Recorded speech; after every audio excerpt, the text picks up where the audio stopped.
I'm Jarrett Carpenter. This is Future Signal. And on this episode, I'm super excited to have on Addie LaMarr. I met Addie on LinkedIn. She was posting about cybersecurity, and I was like, okay, this is really cool because cybersecurity is kind of like an elephant in the room. It's something we all know we need to get better at. As I feel like in especially stateside and just around the world, people are always really worried about their physical security. But as we put more and more of our lives and our value, which we will touch upon today, into the internet, onto our computers, onto our smartphones, it is going to be more and more important that we think about cybersecurity. So Addie, thank you for joining the podcast. How are you? I am great. Thank you so much for having me. Yes, I love that you've joined. I know that you can be selective about the podcast you've joined. And I too am very selective now about the guests that I have on. And when I saw the work that you've been doing, you have a wonderful Instagram, you have a newsletter, you just have a great online presence. I was like, hopefully Addie will decide to, hop on Future Signal and share some of her information. Now, we have, if you're listening to this on a podcast platform, we do have some visuals today if you want to find us on YouTube, or even now Spotify has video. But if you are listening on audio and you want to see the visuals, go check out the links in the episode description. I'll leave them there. Let's just dive right in. I don't know if you've seen some of the other episodes I've done with Future Signal. Future Signal is a brand new brand, as we were just talking about off recording. But one of the things I really like to do at the beginning of every episode is I really like to start by defining terms. So let's define cybersecurity, and you can define this as they say, explain it to me like I'm 5 years old, or you can just explain it to me like an adult, or explain it to me like a Web3 native person that I am, or explain it to me, however you want to describe cybersecurity, because I think there's probably a couple different ways to define this. Yes. So to me, cybersecurity is the way that we protect people and people's ideas and information online against any sort of countermeasure, or against any kind of people like hackers or people who are trying to act maliciously towards you. And in Web3 specifically, all sorts of crypto teams, sometimes scammers, sometimes people who are trying to do call spoofing, any of that kind of thing. So cybersecurity is a very broad field. It encompasses about 7 different subsects. But in this, most of what we'll be talking about are the human security threats. The human security threats is something that I'm most interested about. And you just brought up a whole host of different terms that I feel like we should probably dive into. This episode is going to be for anyone who's in Web 2, anyone who's in Web 3, and probably people who are like Addie and myself, where we're splitting the difference. I always say I'm somewhere in Web 2.5 because, well, I talk about crypto and I own Bitcoin and I talk about these things all day long. The reality is the rest of the world kind of isn't ready yet. It's becoming more and more ready as you obviously listen to Future Signal or any other podcast that talks about crypto or Bitcoin. But do you want to take a second as someone who's in cybersecurity to kind of break down the difference between Web 2 and Web 3? And you can also say, no, I don't want to do that. You should do that. This is a hot mic here. But could you maybe, how would you describe that to someone who comes to you who's like, hey, Addie, what's Web 3? So Web3 is essentially the part of the web where you can read, write, and own, which is a great book that I highly recommend. Whereas Web 2, it's just more of read, write. So you have your web applications, you have the ability to post stuff on YouTube. And then you should also see the difference between Web 1 and Web 2, which was where you could just read the stuff that was on the internet. So the transitions from Web 1 to Web 2 allowed you to write, and then the transition from Web 2 to Web 3 allows you to own your information and your data and the stuff that's online. That is the exact way that I describe it. The Chris Dixon book that you just called out. I actually don't have that book near me, or I would totally shill it on the episode. I'm going to leave a link to that book, in the episode's description if you're listening to this, because that book is really fundamental and it breaks down the internet and how we went from read to read, write, and read, write, and own. And for me, that is the exact way I explain it to anyone. I'm like, you used to be able to just basically read recipes online. Then you could go ahead and you could create your own recipes through a blog. And then you could even now tokenize your recipes. So that way, if somebody wants to own your recipe or bring it, into their wallet for 10 cents or something, they can do that. So I think that's a wonderful way to do that. Let's go ahead though. When I was like, Addie, I want you to come on, I was like, let's try to make sure we have some shape to our conversation, even though it sounds like you and I can probably talk for days. Let's dive first of all into part of what Future Signal is about being hopefully some signal amongst the noise. So I like to bring on subject matter experts like yourself, SMEs as they would say, to kind of talk about these. So before we dive into what you've outlined as like 7 common threats that have less to do maybe with the I want to say the digital security, more to do with the human security, could you talk about just right now? We haven't planned this, but what are some signals and what's the noise and what's the signal? And I can give you an example. For Bitcoin, it's like the noise would be, if we're using Bitcoin as the example, the noise is it's only used by criminals. The signal is that BlackRock, the biggest financial institution in the world, is eating this stuff up by the billions month over month. So it's like the noise is people saying, you know, this is crap. And the signal is like, this is maybe the new way we're going to define wealth. So create some noise in cybersecurity, and then what's some signal? Okay, so I'd say in cybersecurity specifically, a lot of the kind of noise comes from people thinking that they don't really have to pay any attention to it. Like they have nothing to hide, so they have no need for privacy. And that is a huge problem, because if you're not paying attention to your privacy, the way that cybersecurity works is companies are trying to save as much money as possible. So if the countermeasures to protect your own privacy and your personal information from getting leaked all over the internet, if that is a $10 million cost, but the cost of a fine for a data breach is $5 million, they're just going to choose not to protect your information. So if you are not protecting your own information and taking the steps and doing like the defense in depth to cover your own cybersecurity, then you are basically broadcasting your personal information to every hacker on the dark web. So it's like people tend to think that cybersecurity is not something that they need to think about, and privacy is not something that they need to think about, but it truly is something that every individual needs to start doing, because it's almost impossible to change the industry itself. So you have to like start protecting yourself and take matters into your own hands. But that's absolutely fascinating. And I'm glad you brought this up, because I almost put a thread up this morning, and it was about human incentive. It was about the idea that like in life, there's the carrot and the stick. The carrot is the subsidy and the stick is the tax, or the carrot is the incentive and the stick is the consequence, right? Mm-hmm. But what you're saying is, let's say you and I give our personal data to company XYZ, and company XYZ has our data now. And the fine for them leaking our data to the internet because they don't have good cybersecurity is $100,000. Yes. But what they get from our data, and our data, let's now make it society's data, the collective data. We could even say this Facebook. Let's just use Facebook as an example, because I don't really care. And Mark Zuckerberg, come find me. So let's say, Facebook, they have, for them to get fined for leaking our data is only $10 million, but they make $10 billion MRR, monthly recurring revenue, off our data. They have no incentive to protect our data, right? Exactly. Okay, so none.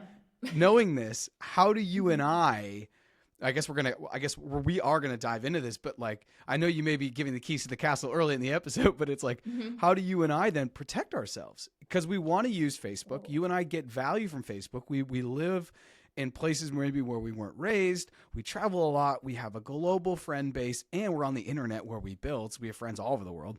How do we protect ourselves if we're using Facebook knowing this? So you kind of have to use defense in depth and use a bunch of different countermeasures to like keep yourself safe.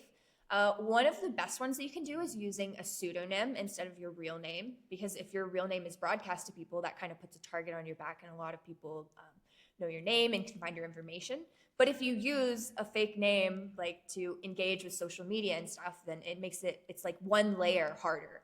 But like the thing that you have to understand about cybersecurity is that it's layered. Like I call it cyber Shrekurity, because it has lots of onion layers like Shrek. Well played. Just well yes. played. I love it. It's my favorite concept ever. But what you have to do is get layer after layer after layer of cybersecurity. So that could be small things like introducing two-factor authentication through an authenticator app, in addition to using strong passwords, like extremely strong passwords. And then also just by trying to be mindful of any time you notice somebody is trying to get you to act quickly. So that is like one of the biggest indicators that somebody is trying to manipulate you. It's by A, appealing to your emotions, and B, establishing a sense of urgency. So as long as you understand the things to look out for with that, and then also you, this is my favorite one, you just lie. You lie online. Whenever people ask you to fill out information on sites, come up with your own lies and just don't give them the accurate information, but keep up with it in like a password manager or something. Because then if your information does get leaked out, which it's inevitable, like it's pretty much impossible to not have your information leaked somewhere. Whenever they do get the information, it's just wrong and they can't do anything with it. Give me an example where you filled out a form recently where you lied. So like on security questions, like if they ask for my mother's maiden name, I could just put Shrek. And like anybody who finds my mother's maiden name, they'll think that it's like one name, like Smith or something, and then they'll put it in, but only I know that my mother's maiden name is Shrek, because cybersecurity.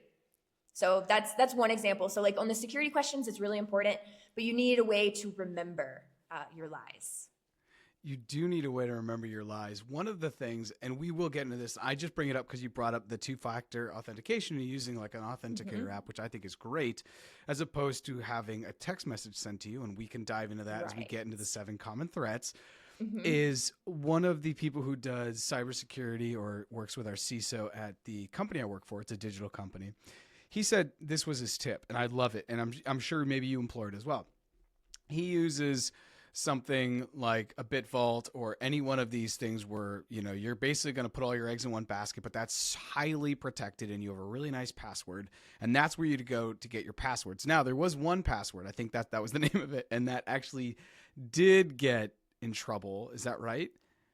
I can't remember off the top of my head. I think 1Password is actually an okay one. Okay. But I have a list. I have a list of password managers. Okay. Oh yes, because this is one of the things that I get really upset over, because there are some password managers, like LastPass, I believe, is the worst offender. It was LastPass. LastPass. Yes. They have like 8 breaches. So it's awful. It's either I have a list and they've either been breached or they have been like compromised in some way, like they've had some information leak through like the cloud or something like that. But there's just a list. There's only like a handful of password managers that I actually would use. One of those being 1Password, the other one being like a wallet password manager, and then the other one being KeePass XC, specifically KeePass XC, not just KeePass, because KeePass has been breached.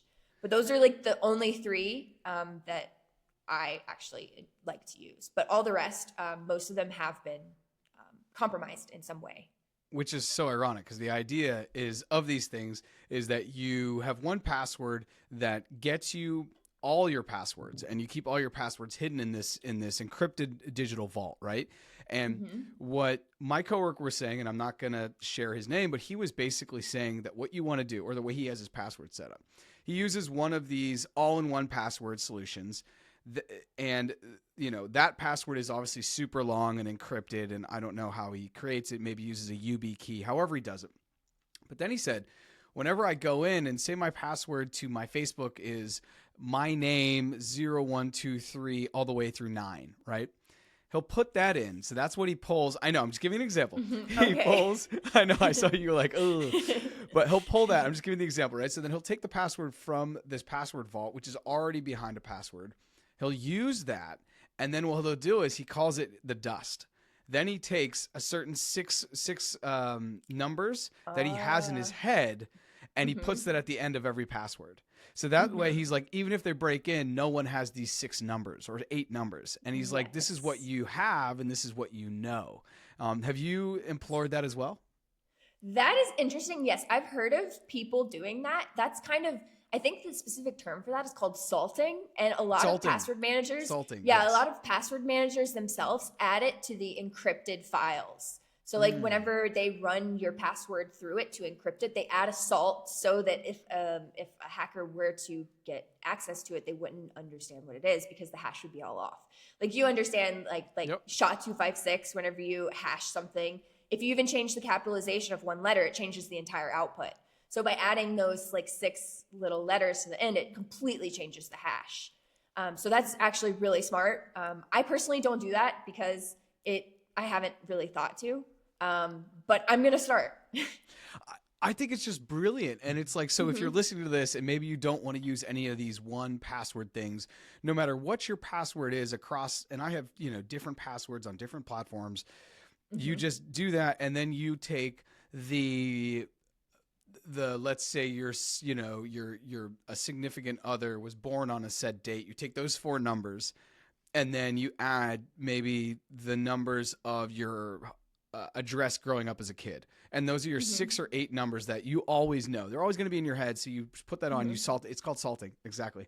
I was thinking like sazon. I was thinking of other like add some spice. But yeah, that was something else that I found really interesting, and I think that that's a good tip. Once again, I still haven't done it. Maybe like you haven't done it, but I think it's a very interesting thing as I do change passwords over, because this will come out. I'm going to have this come out on Monday, which is the 30th, unless my math is really wrong.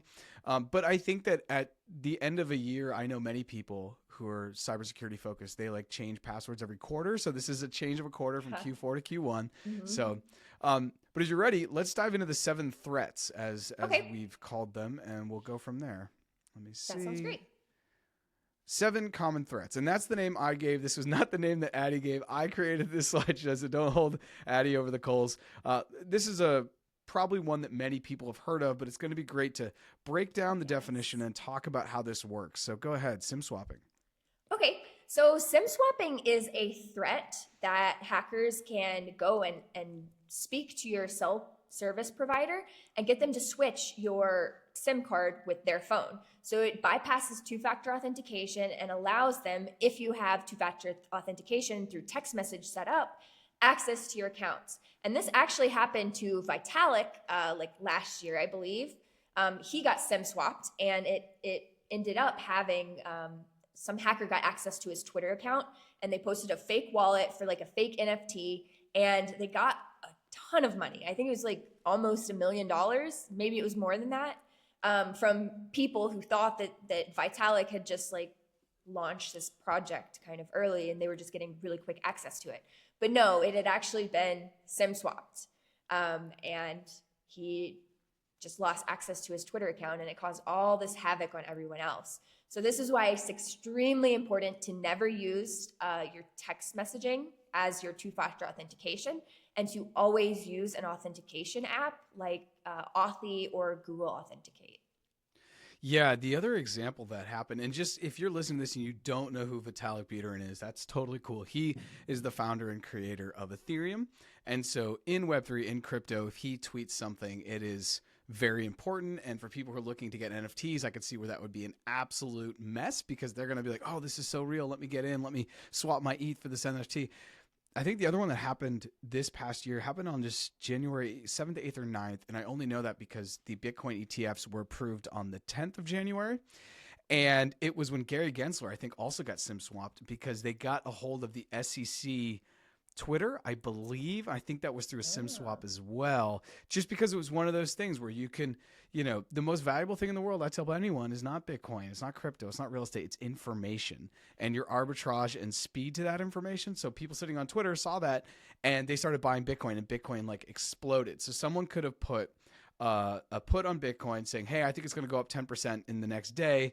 They SIM swap, they do that, and they basically manipulate the market, right? So absolutely. What was the app, though? I'm familiar with Google Authenticator. What was the other app that you called out there that's a good one for Authenticator apps? Authy. Authy is actually my favorite. I think Google Authenticate has updated its app, but I like Authy because it can update your entries on multiple devices. So I have Authy on my computer, I have it on my phone, and I don't have to add it to each one. And I used to have to do that with Google Authenticate. So I'm not sure if you still have to do that, but now I just prefer to use Authy. I'm gonna have to look into that. I don't know if you're sponsored by Authy, but shout out Authy for creating a great product that Addie enjoys. Let's go on to the next, and we may stay longer on some of these or move quicker through some of these. Ledger Cloud vulnerabilities. Now, this is one when I read that you sent over to put this in, I was like, oh, that gives me anxiety immediately. Can you talk about what this is? Yes. So in certain new ledgers, they have this capability that they can recover your seed phrase. And they kind of do it through this cloud service. And I believe the mechanics of it are whenever you start a support ticket, it kind of fragments where your seed phrase is. So it's like in 3 separate locations. And whenever you request that you get your seed phrase back, they go through like this, some sort of like authentication process. And it allows you to just receive parts of your seed phrase from like the one company and then the other company, and they send it to you from separate places so that no individual seed phrase is all kept together. The reason that this is like problematic is because Ledger has this feature on all of the ledgers and you cannot buy it without it. They used to have it on, I believe, the Ledger Nano S. It was like excluded from this, but I think they ended support for that in like 2021. And everything is moved to this new ledger that has this cloud capability of recovering your seed phrase. And I'm sure a lot of people will like that for their peace of mind. But as a hacker myself, this is a gift to me, because even if you buy this ledger and you do not enable this thing, hackers still have the capabilities. Like if you look at how like, I don't know if you're following this big telecommunications thing where Chinese hackers have gained access to all US telecommunications, and they've been intercepting like text messages. They've been recording cell phones calls and stuff like that. And the government has been like, hey, you guys need to switch to Signal because we have no idea how to kick these hackers out. The reason for that is because the government installed backdoors, like intentional backdoors into the software so that they could hack it. And the problem with that is that if there's a backdoor, you cannot guarantee in any way whatsoever that only the good guys are going to have access to it. Anything can be hacked, whether it's using like social engineering, which is most likely going to be what allows people to get hacked. Like just human psychology is the easiest thing to hack. So I can almost guarantee it's just a matter of time before that ledger service is hacked.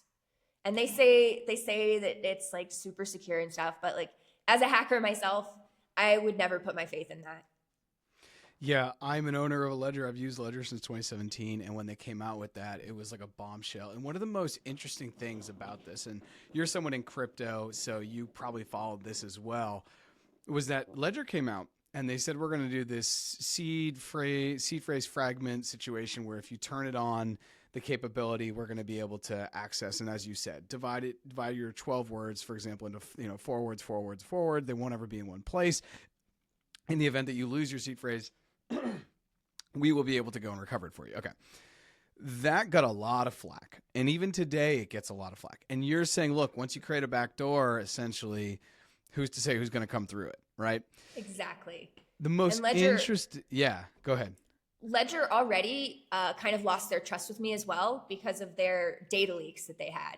So they've already had problems with protecting their information to the highest caliber.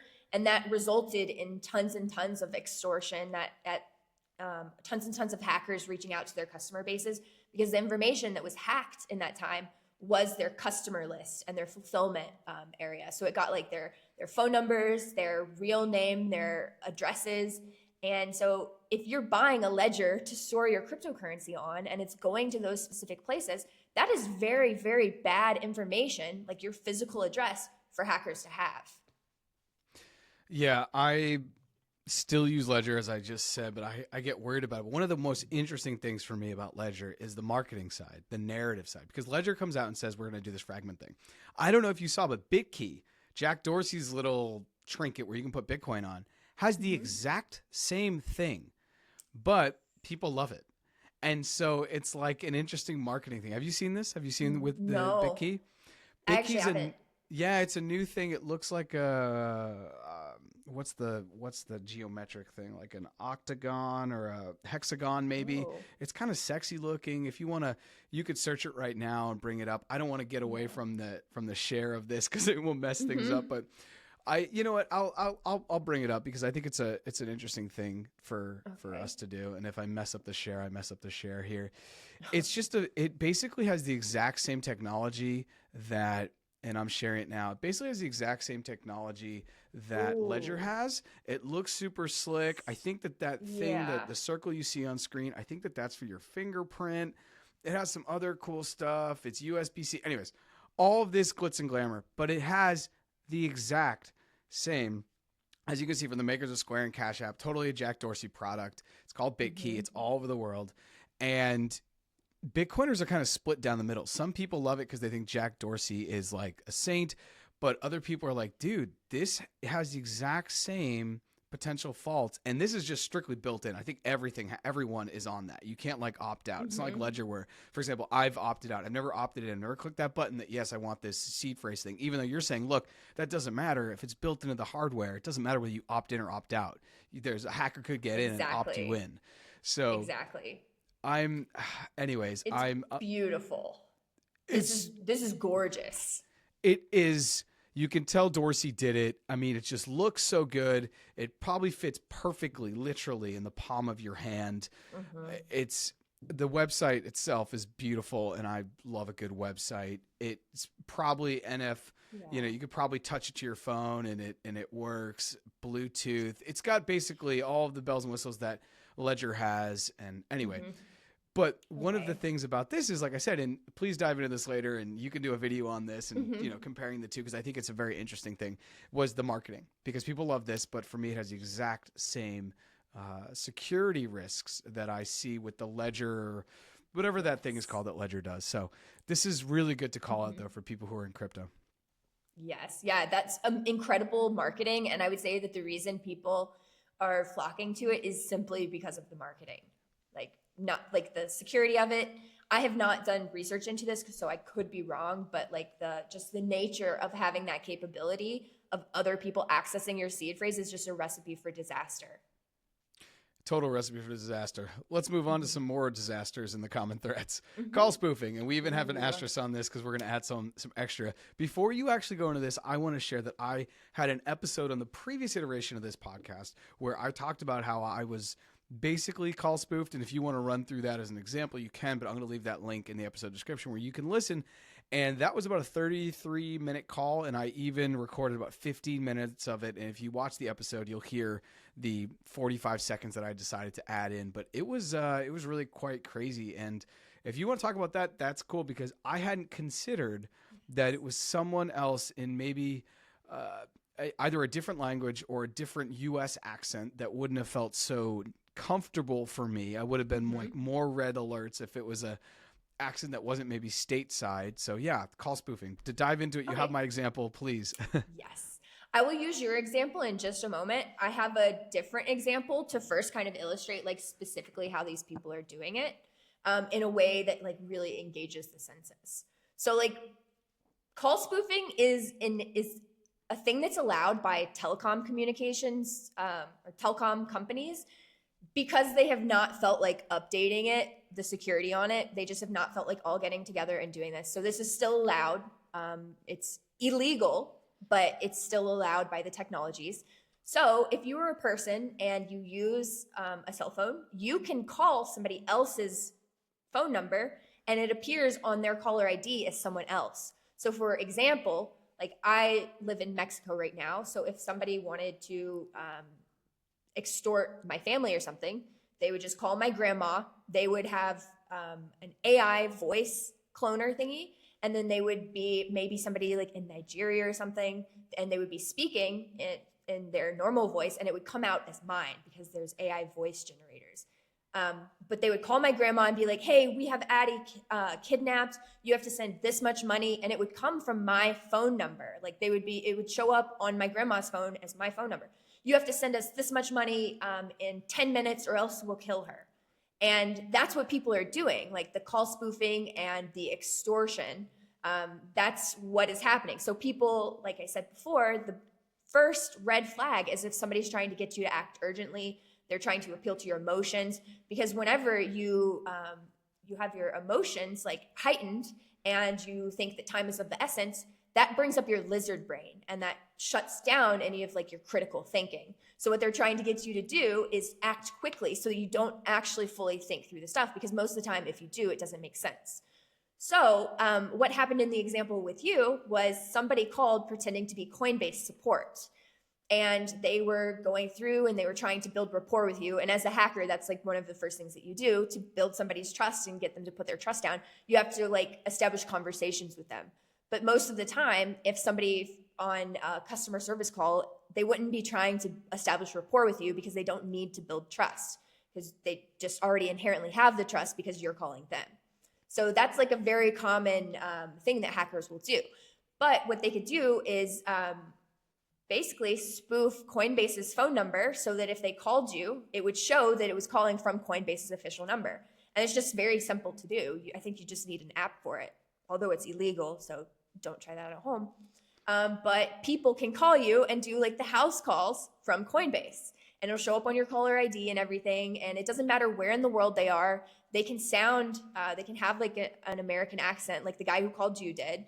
And a lot of the time, especially if there's a pause or something, it's because they're using the AI voice cloners and they're speaking in through their like normal voice, and it's just getting translated into that. But usually you can tell because there's kind of like a pause to it. But yeah, call spoofing is awful.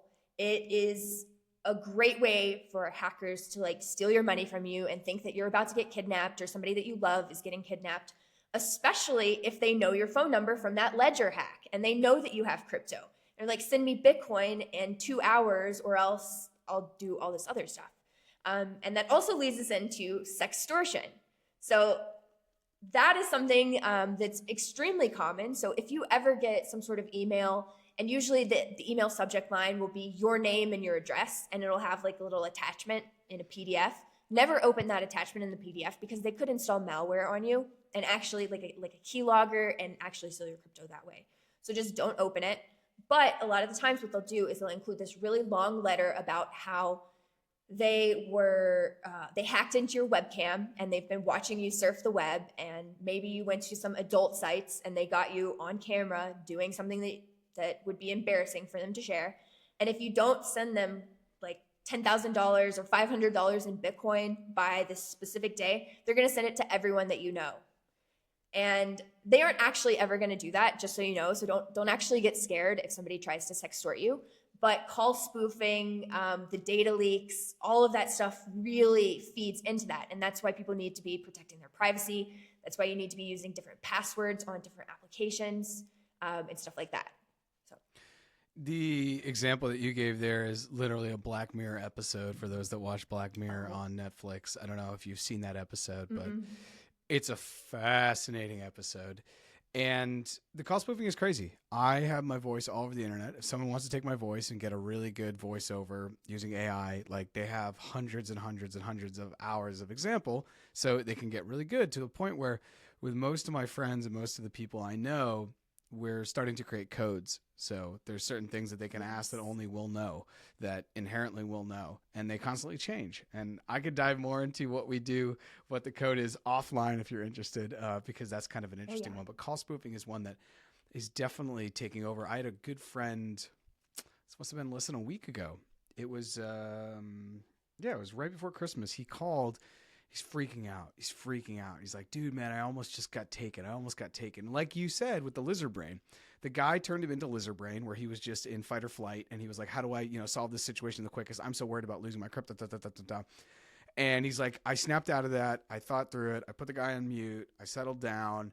And I was like, wait, this makes no sense. But he was saying the similar thing that happened to him that happened to me, and which is call spoofing, where somebody had called them saying, I wasn't from Coinbase, but it was something else saying, something related to crypto, where they were basically trying to get him to give parts of his seed phrase over, which you should never, ever, ever, ever do. I actually have a video I'm going to put in this episode description. This episode description is going to have a lot of links. So everyone, sorry about that. But I have the 10 things you should look out for red flags. And one of them is just anyone asking you information whether it's numbers or words, you should never, ever, ever, ever give them anything. You should never just provide any information, because people calling you already have enough to support you that they need. Like, they don't need anything else. They don't need the 6 letters that you just got for your email. They don't need that. So exactly.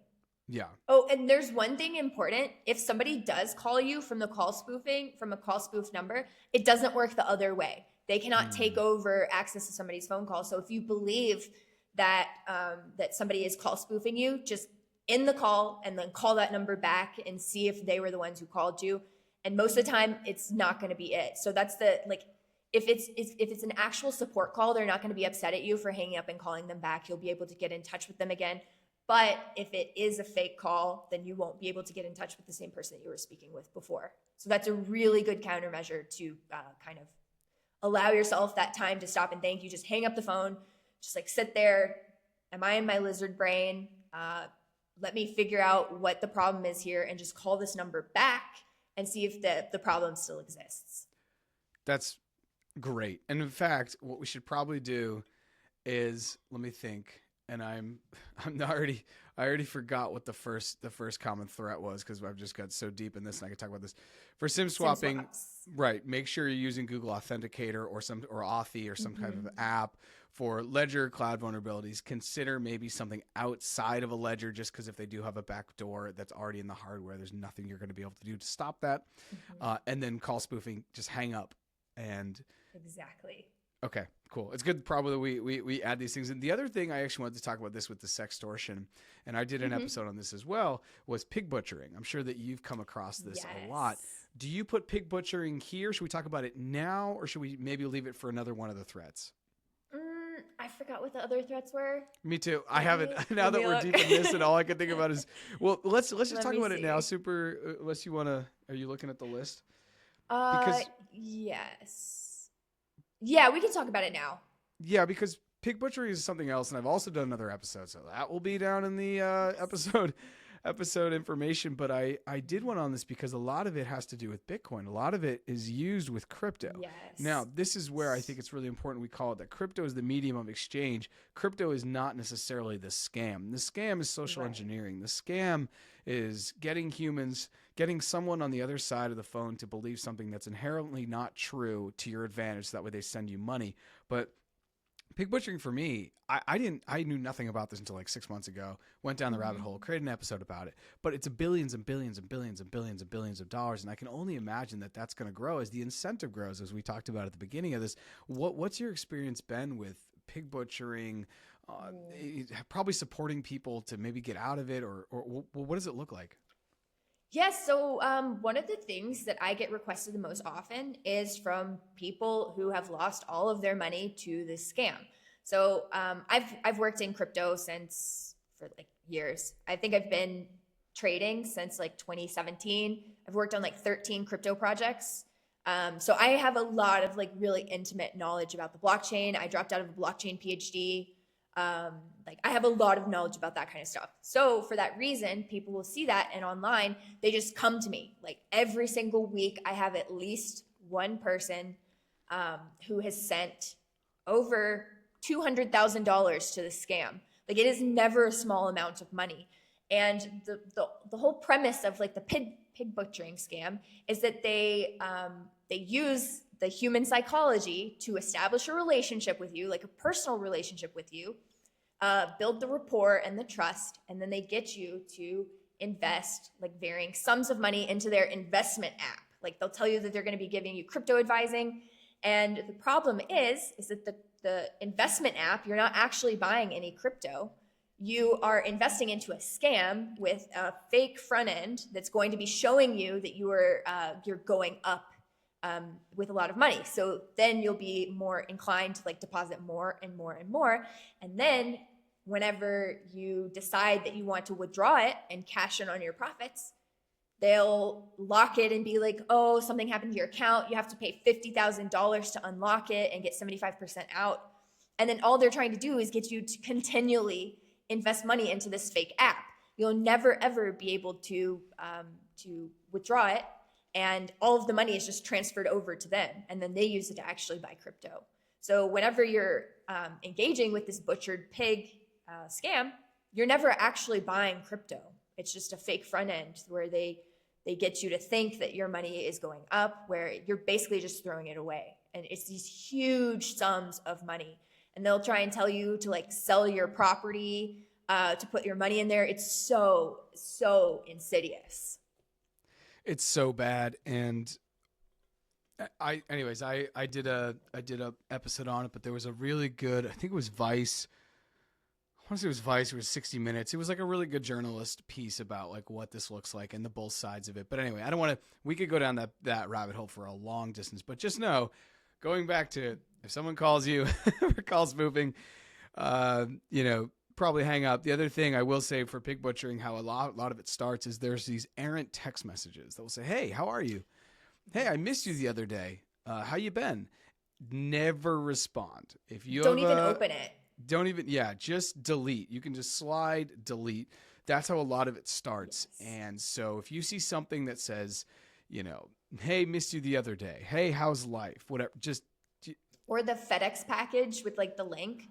Or the Amazon package. Yes. Always block that, because it's either like one of a few things. One, it's law enforcement trying to ping your location. And every time you open that, you give them your location and it's like used and stuff like that. Option two is going to be a phishing attempt, and somebody's going to like maybe have malware in the link and you open it and it executes on your phone and you lose control, or somebody installs a keylogger. Very bad situation. Or it could just be somebody trying to do like a crypto scam in that way. So always just don't even open it, delete it. Because if you even open it, that's how your location gets sent to law enforcement. Good to know. I will start deleting. I never click on anything, but I still sometimes open them, but I should not open them. This is good to know. Mm-hmm. Let's go on to the next. Phishing techniques in Web 2.0 and Web 3.0. Gosh, I don't know if we have enough time in the day, but please talk to us about what this is and the definition and then what it looks like. Yes. So phishing is when somebody sends like a login or something to you and they're trying to get your personal information so that they can use your credentials to log into a specific platform. Like we were just talking about with the text messages, that is one form of phishing. There's another version of this called whaling, which if you're familiar with crypto and you know what whales are, you can probably infer what this is. But it's when it's extremely targeted phishing attempts towards somebody who is of a high caliber in a company, or somebody who has a position of power, so that they can maybe get out like millions of dollars from them. So one example of how they use it is by phone calls and phone spoofing.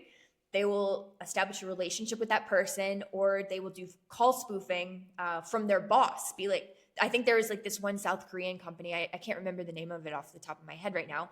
But they had somebody call spoofing as their CEO to like their CFO, being like, "Hey, I need you to transfer $10 million to this company like ASAP." And because they had asked him to do something like that before, they didn't have like their they were using their lizard brain. They were just on autopilot and they did it. And the person they kind of like voice spoofed and like made it seem like they were mad at them or something, so that they would just do it really quickly. And so that is probably one of the biggest problems that people will face, is like they don't realize that something is not an official website, and they put their information in and they just give it to the hackers, so the hackers can take that information and use it to log into their real sites. And there's multiple ways that this kind of works. Like you could send emails. Like I have a lab on my website about how to create a phishing email because I try and teach people like how to get into cybersecurity and stuff. And it is extremely simple to do. It is extremely simple and it's free to do. So a lot of people can just go through and just follow a simple cyber lab, and they'll have like a phishing email that sometimes you'll have to add like a little bit of elbow grease to make it believable. But most people and most hackers, they don't really go for the super cyber smart people. They'll go for the people who don't notice that they're spelling everything wrong. Like that's actually a litmus test. A lot of people don't know this about hackers and scammers, but their notoriously bad spelling is on purpose. So they're trying to get specifically to the people who will not notice it. They don't want you to be like somebody who's super intelligent and somebody who will like be like, oh, this is a scammer, because that will just waste their time. So if they go immediately to the people who respond to people who have really shitty handwriting, then you're way more likely to fall for a scam. I had never heard that before, but it makes so much sense. Essentially, it's a litmus test to say, Yes. let's get 9 out of 10 people out of the room so we can focus on the 10% or the 1 out of 10 that's going to be like, okay, let me send you my credit card information. Exactly. That example also of the CFO who gets yelled at by the CEO to send the money because they normally send at the end of the quarter 10 million in cash or whatever for whatever reason. That's kind of crazy. What are some other things right now that you've seen? And I say right now because we're in December 2024, that you've seen currently that like people need to be on their toes about, because we just called out the text messages, right? I think those come through a lot where there's like an errant link. Obviously, email's another place. Yes. What are you seeing? And you're on socials, I'm on socials. What are you seeing on socials when it comes to phishing techniques? So most of it is more targeted towards corporate places, because a lot of the stuff that they're doing for phishing is more like ransomware. Well, I guess it's more of like whaling, and they're just trying to send like these phishing emails to like random people within a network. And then once one computer is compromised, then they'll replicate the ransomware to all the rest of the network. So like phishing is usually done as like an entry point for like hackers and stuff to get entrance. And it leads to a lot of ransomware. And so if people know that you have crypto, they'll want you to, they'll target you for ransomware as well on an individual basis. You brought up having a pseudonymous character online. I'm very prominent online with my government name, so I feel like I can't walk that back. For You can people, switch. I'm sure I could switch. It would take a while though, and I think it'd be hard to erase some of the stuff. But for people like myself, you know, I think about this a lot, and I've said this maybe not live, but I'll say it right now. I'm pretty sure that I'll be creating content through probably 2027, but by 2028, I think I'm disappearing from the internet, because people like myself and others who have been creating content using their government name with their face, with their voice, and it's just coming to a place where, you know, if you bought $1,000 of Bitcoin in 2017 and you hold it through 2027, people can extrapolate very simply what that may or may not mean as far as money. And so I always feel like I have a marathon, like I'm running a marathon, but that there is an end, right? A lot of people use the marathon analogy. They're like, oh, you know, it's like having kids is like a marathon. It's like, I guess on some sense when they're 18, that's the end of the marathon. Then maybe you kick them out of the house, but the reality is they're still going to be your kids. And a lot of kids these days aren't leaving the house. So for me though, however, with content, I feel like it's a marathon, and my marathons were running up probably around 2028, the next halving, if you know what that is, where I'm just going to probably disappear from the internet for my own safety. Because like you're saying, then I don't want all these whale attacks. And we've been talking a lot about internet and digital safety, but I do, when we get past the 7th threat, I do want to talk about physical safety and how that plays a role in our digital world. So I just wanted to kind of share that little behind the scenes of my own life. Yeah, that sounds great. And like one of the things that you can do for digital safety to kind of protect yourself from phishing attempts is to use a service like Delete Me, which is what I use. I can send you a link to it. But it goes and it finds all of your information on all like the data brokers' websites, because all of your information is just out there. So many points of information on you. Every single thing that you click, how long you look at a specific web page, your browsing habits, everything about you is out there online. So Delete Me is a service that kind of it just goes to those data brokers directly and removes your information from it on your behalf. Please send a link. We'll add that to the long laundry list of links in this episode. Normally I have like 2 links, but we're gonna have quite some links in this episode. The next we get into Project Red Flags in Crypto. Also call out the video that I have below that has the 10 red flags that if you see, you need to walk away, especially if you're in crypto. This is slowly turned into more of a Web3 or crypto episode, but that's totally fine because a lot of the audience watching this is either in crypto or they will be in crypto in the next 6 months as things explode. So yeah, please, red flags. Okay, so the Project Red Flags in crypto, I'm going to talk about from my own personal experience, because during the time that I spent working on those crypto projects, actually multiple of my team members ended up being scammers. And so I have just a plethora of personal experience dealing with these people as somebody who I feel I am somebody of integrity and trying to get these people to like do the right thing. That I have just learned from experience that some people who may not be seasoned in crypto just may not understand. So I'm going to rapid fire off a couple of the things that you should look out for. And this is mostly going to be based on like DeFi projects specifically, because I don't have like much experience on like blue chip tokens or anything like that. But if you have a DeFi project, if they have an anonymous team, that should always be a red flag. If they have multiple mint functions that they cannot explain in the contract, you should always, always, always check your smart contract for mint functions. If they are questionable with their contributions to the team, if they like come in and then they disappear for long periods of times and then they come back and like they breadcrumb you a little bit, like they just feed you just enough to keep you satiated and then they disappear again, that's a really bad sign. People who do like if they're just hopping on every single trend and they try and put out a new token with every trend, that's a huge red flag. Really just people, you need to be judging their actions over everything. They must have locked liquidity. They must be forthcoming with information. If they are hesitant to post on social media for any reason, those people they probably don't have your best interest at heart. So I was the only like doxed person on my teams. Like I actually went by my full legal name at the time because like honestly, like I had no bad intentions. And honestly, as somebody on a crypto team, that's not really the best idea because there are people who will get pissed off at you if they lose money and they'll come after your family. So I don't recommend like doxing your real full name.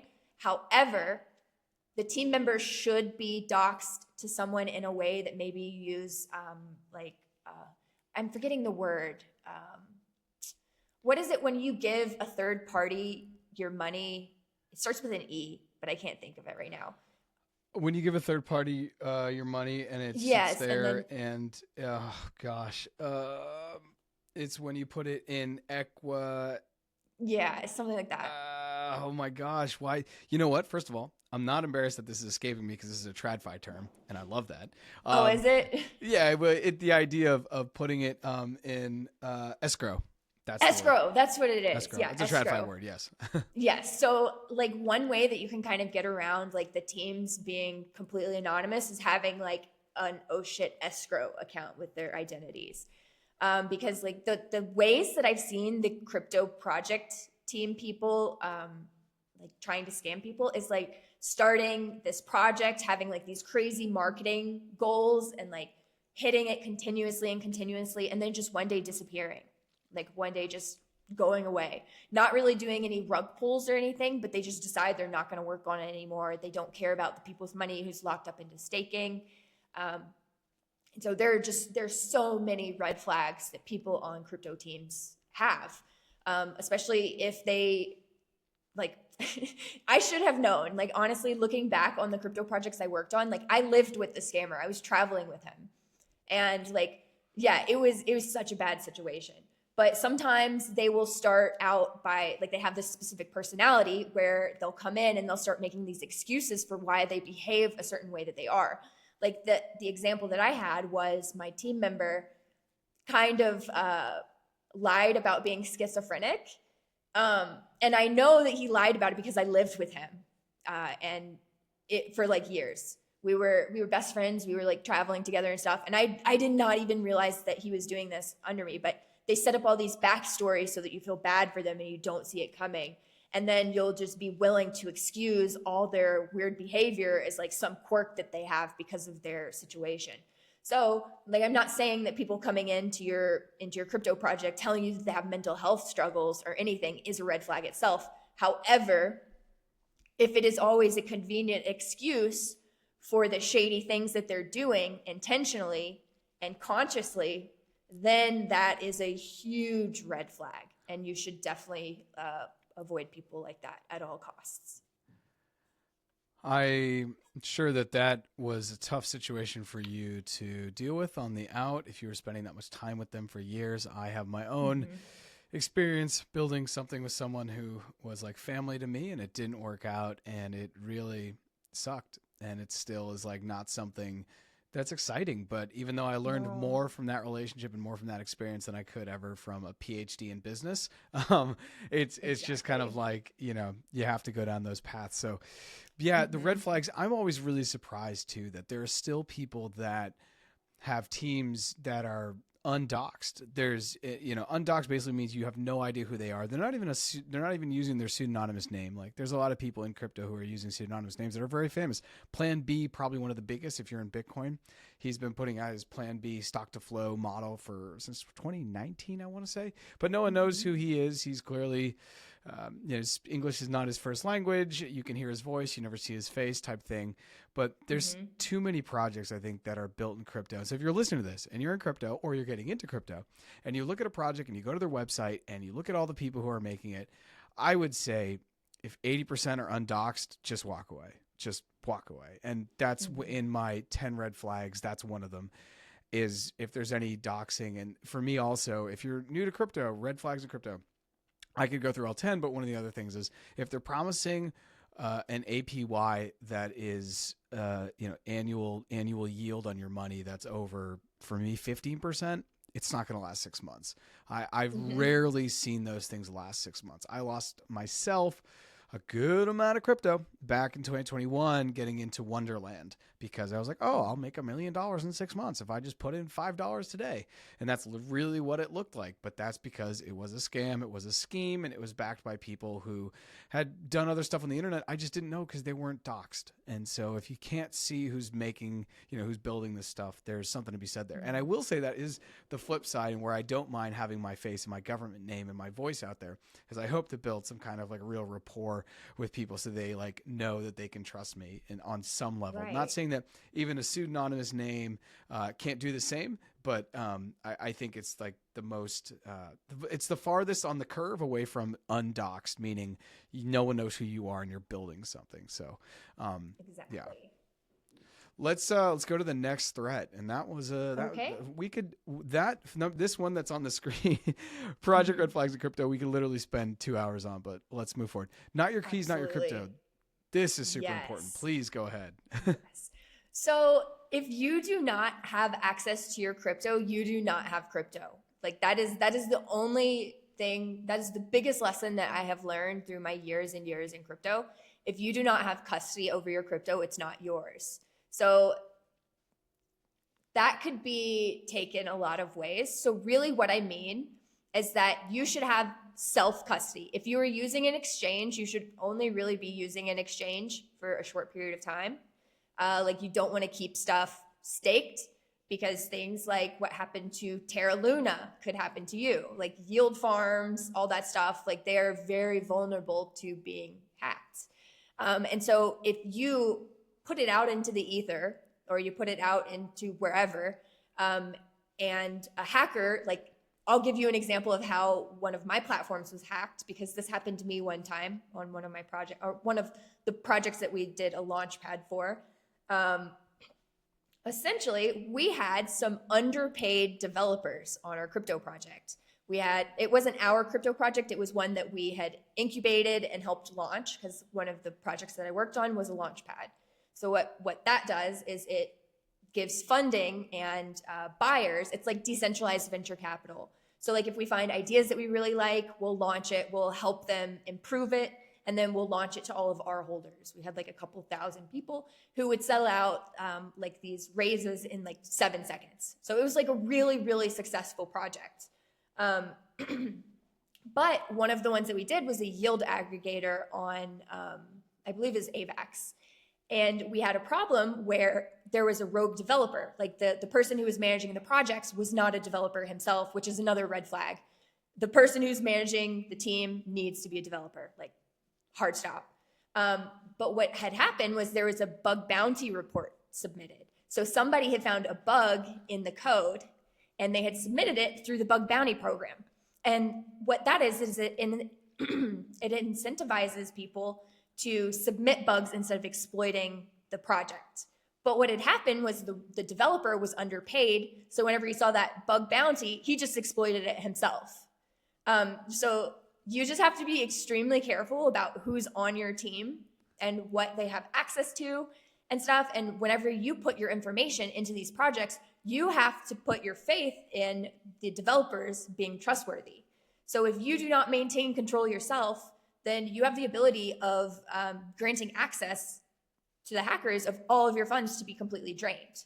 Another example of this could be, I don't know if 3 Years Capital would be like a good example of this, but I know that they maintain custody for a bunch of different projects. And then whenever they went down, all those projects who had been I think they had been earning yield on their funds, but they were they were held by 3 Years Capital, they just lost it all because they did not maintain the custody of it. And whenever it dissolved, they lost their assets. So there's just so many bad situations that you could be in where anybody making a mistake just causes you to lose all of your money. So to me personally, what I do is I just keep all of my tokens in a self-custody wallet. And then whenever I need to use it, because I use a Coinbase card, I don't use USD. I don't hold it anymore. Whenever I need to buy something, I'll just send a little bit of it at a time to Coinbase. Okay, I have so many different questions. But first of all, yes, NYK, NYC, if you're in crypto, you know this. I had good amount of stuff on BlockFi, and I was able to get 80% of it off before that went down, but I still lost some serious cheese on that. And worse, I don't mind losing my own money because then I learn my own lessons. But I had advised someone else of someone I know to put money on BlockFi, and they weren't able to get their money out. And to this day, it has totally tarnished their opinions of Bitcoin on crypto. They just think it's all scam. And it's unfortunate that they have these bad experiences.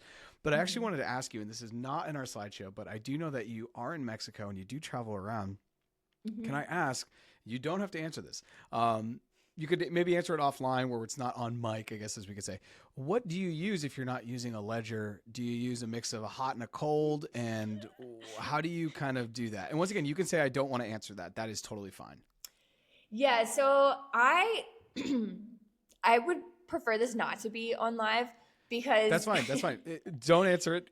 I'm not going to even edit it. So just tell me after or don't tell me. But changing the question, if you don't want to tell me, how do you... as someone who works digitally, so you get paid, and then what you do is whatever you get paid. Say someone, hey Addie, thanks for supporting me. Let me send you one Ethereum for the project help. You would take that Ethereum and then you put that into USDC and then put that into Coinbase so you can use your Coinbase card. How does that whole thing work? No, so for crypto, I don't really get paid. That was part of the problem with the teams and stuff. With the crypto, I would buy my own tokens in the project and just hope that the project did well. And that's not what the rest of the people on the team were doing. So really, I never got paid as an employee whenever I was working on those teams. I made all my money in buying the team token, or not buying team tokens, but buying tokens and farming them myself and just gaining yield that way. But whenever I do that, if I do need money to spend, I'll just send it to Coinbase, a little bit at a time, just trade that.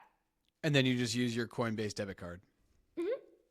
I love that. Yeah. We were talking about the Coinbase card about a week ago with my crypto chat. And my biggest thing is I just like using credit. I'm waiting for that crypto credit product that's super, super streamlined. I know that there's a couple out there. There's somebody sent me from Nexo, I think it was, or Nuxo. I forget the exact, but it was an exact product I was looking for. But anyways, that's a whole nother thing that I think is very interesting about how people use their crypto, it's day in and day out to actually buy stuff. Cause I don't think it's always as easy, but I do think the Coinbase credit card, once again, we have no affiliation with Coinbase, but I think the Coinbase credit card does a pretty good job of that.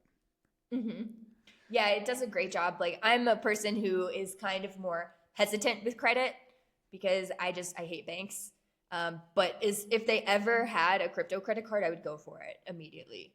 Exactly. I'm excited for that just from a Yeah. So, okay, the importance of self-custody post-Terra Luna collapse. This is Oh, yes. super important. And we just talked about BlockFi. Yeah. This builds on the NYK, NYC. Yes, it does. So really, this just goes more into like not your keys, not your crypto. But it's really, really important for you to maintain control over your own crypto. And that could be in diversified areas. Like you could have like a seed phrase stamped into like a piece of metal so that it's fireproof. Like my home state of North Carolina recently was impacted by Hurricane Helene and the insane floods that just went through like Western North Carolina and destroyed everything. So you kind of also need to be planning for natural disasters, especially with like climate change happening. Like we're having once in 1,000-year disasters every like year. So you really have to be mindful of like where you're storing. Like if you do have a ledger, like where it's kept. Is this going to be in a place that is susceptible to climate emergencies? Is this a place that could be flooded? Is this kept in a place that hurricanes hit? Those are the things that people really need to be thinking about, because if you're like, maybe you could like recover it from a seed phrase or something, but if your entire ledger is just gone, like it's washed away in a flood, what are you going to do? So you really have to understand, like maybe for some people, if you're like newer to crypto, maybe keeping your crypto on an exchange is better, because this all comes down to personal responsibility and your capabilities of maintaining your custody. So if you're not responsible enough to do the upkeep of logging into a ledger and making sure that it still works, or if you're unable to send it to yourself on like a MetaMask and like self-hosting or something, then maybe it would be smarter for you to keep your funds on like Coinbase, because Coinbase is FDIC insured, which means that if they become insolvent, up to like $200,000 or so of your funds will be replaced if you have it in their account. So that's pretty sweet, because it has like the similar protections of the banks. But you still kind of need to be mindful of like, do you trust Coinbase? Who do you trust? And the only person I trust with my crypto is myself. This is a radical accountability part of crypto where I think people just can't handle it. It's like similar to how you're really responsible as an adult for everything you eat, everything you put in your mouth that you eat. Like that, at the end of the day, you make those decisions 3 times a day. And I think it's a radical accountability for people. And it's a change of like, hey, I can't call the 1-800 number. I can't go to the bank. I can't complain. I can't Karen the manager. I am the only one. And I've lost a good amount of money in crypto. But I tell people, for every dollar you lose in crypto, you make $10. But most people are too scared to lose the dollar, so they don't make $10. But this is super important. And I think bringing up, and yeah, what happened to Asheville was really scary. I looked at school up in Asheville, so I'd been to the area. So to think about that getting washed away from a hurricane, being so in country, I was like, what is happening? So it's interesting that you say that, because now I'm like, oh man, you know that in one of those houses, somebody had a seed phrase that was put between the pages of a King James Bible and buried in some bookcase in the basement, because they were like, you know what, this is going to be safe here. And that house is now gone. And it's like, did they have another seed phrase written down? What if they forget, or they get locked out of their ledger because you only have 3 tries to go in before it completely, scrapes the ledger. So this is more and more going to be more and more important. And I think using, if you do have stuff on a cold storage or even a hot wallet that you want to have the seed phrase, having it on metal is becoming more and more important in the world we live in, that is just so climate unpredictable. So that's a really, really good call. And I'm going to ask you some questions offline that I won't ask you here. Maybe one day if we had a Patreon where it's $1,000 a month, we'd let people in. But that would be great. Let's go. So Q&A. Normally I have this, and I just want to shout this out. I have this Q&A because I was doing lives for a while. This is now no longer a live. We would kind of like leave all the questions for the end, even though I know people would have had 1,000 questions for you, especially around cybersecurity. Let's go to this one though. So on my previous episode, I had Andy Bryant on it. Andy's a really good friend of mine, and we talked about AI. If you haven't actually seen that, go listen to that. I think it's just, as someone who's not in AI, every time I learn more about and I have Andy on, I'm just more and more blown away of like what I don't know and B, how fast this thing is moving. So Andy had a pretty big pretext when he was like, I'm like, hey, Addie's coming on. We're talking about cybersecurity. He had a pretty big pretext and I had to fit it on one slide. So here it is. It says, in the age of AI, what should citizens society do to protect themselves? Now, what is not on the screen is to protect themselves from the idea that every single person on earth could eventually have API access to a cyber weapon, basically being AGI when we get there. So thoughts? So really the issue is already being shown. So like I think between last year and this year, I can't remember where I'm pulling this stat from, but there's been, I think it's Amazon. I think last year Amazon was getting like 100 million, I think it was 100 million hacking attempts every year. It might be off by an order of magnitudes, like some zeros. But then this year, since AI has happened, they've been getting 750 million hacking attempts every single day. So every this single goes day. to show This every isn't single annually, day. just every single day. No, every single day. Yeah, every single day. So that is an insane amount of hacking attempts. And so, like, that Amazon is obviously very secure if they are okay with that. But you have to understand that the same 7.5x that they're having in hacking attempts on big corporations is going to be the increase that's going to happen to everyday people as well. So really, the biggest thing that citizens and society needs to do to protect themselves is get out of their lizard brain. If something scares them, they need to be like, oh, this is a red flag. If something's trying to get them to act quickly, this is a red flag. You really just need to find, like if somebody's trying to appeal to your emotions, that's a red flag. You just need to start prioritizing pauses. And whenever people start feeding you information, it's okay to be awkward. Like as an autistic person, I'm awkward all the time and people don't yell at me for being awkward. So if you are in like a realistic situation where you need to stop and take a pause and a breath, those people will not get upset with you. They will allow you to collect yourself before you continue. And if people are trying to continue to hurry you along, then you understand that this person does not have your best interest at heart. Really, what you need to learn to do is start monitoring your psychological behaviors and understanding how people are trying to manipulate you. And most of the time, what they do is try somehow to get you into that lizard brain state so that they can override your critical thinking skills. So really, people, to protect themselves, they just need to be able to slow down and really think about the situation from all points of view. And then, honestly, I love ChatGPT. If you think that somebody is scamming you, you should just go, and you can even do this like using otter.ai. This is actually how I do most of my input for like writing and stuff. I'll just walk around, like I have ADHD too, so I hate sitting down. I'll just walk around and record a voice note on otter.ai explaining the whole situation, like all the details, everything that's happening, what the people are trying to do, if I feel rushed in any way. And then I'll export that monologue and just paste it into ChatGPT and ask like, hey, is this a scam? Because it is an incredible tool that you can use. It's like it's at your disposal as well.